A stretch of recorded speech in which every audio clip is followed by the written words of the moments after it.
For more Liquid Lunch, head over to YouTube, do a search for Liquid Lunch TV, and hit that subscribe button.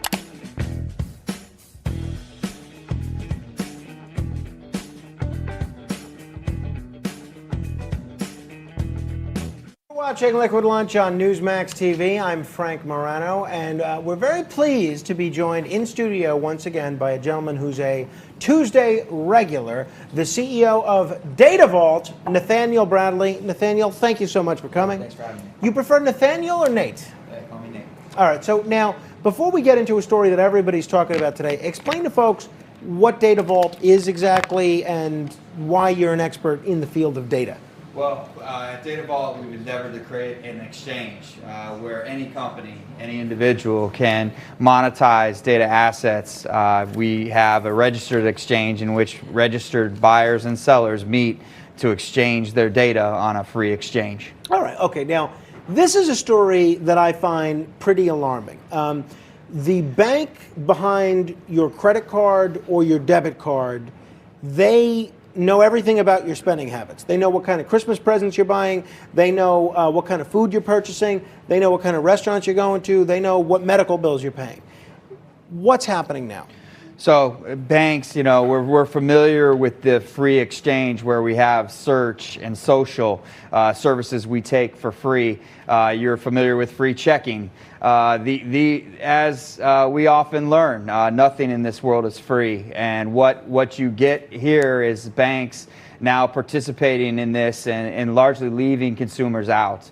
And when you look at today's news of 20 million less households here in America are participating in charitable giving, we're getting a squeeze that is taking place on our middle class, on mid to small size companies. And this squeeze really can be, when we look at the banking institutions now participating in the monetization of this data, you can see that consumers and small to mid-sized companies are left behind in the wake of this sale of data. So which banks are doing this? Do we know?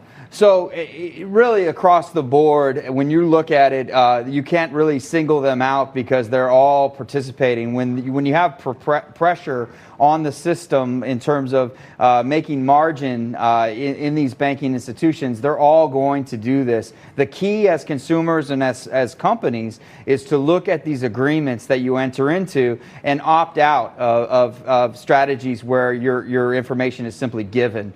So we can be vigilant with respect to the agreements that we make and how we opt in and opt out of these systems.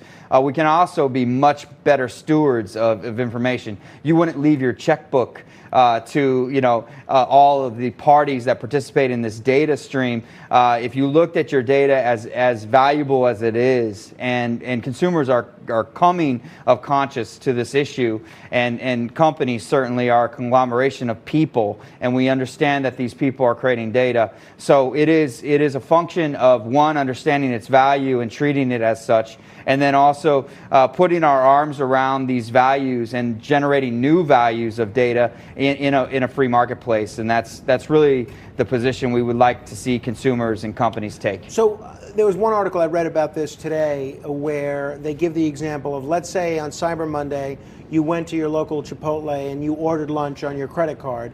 The credit card company would then send you an offer for 10% off at another restaurant, maybe a Little Caesars or something.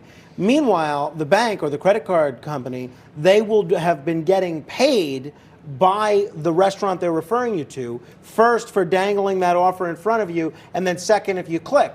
Now, as frightening as it might be that they have that much access to your data, if you're the consumer, why is that bad? Maybe you like more choices. Maybe you like Mexican food and pizza. What's the matter with that? Yeah, so look, technology enables us to get a lot of value out of the world in terms of the customization of content to us. That is not necessarily a bad thing. Where it crosses the line, in my opinion, is companies like these banks that are already charging, for everything from a bounce check to the services that they provide around your bank account.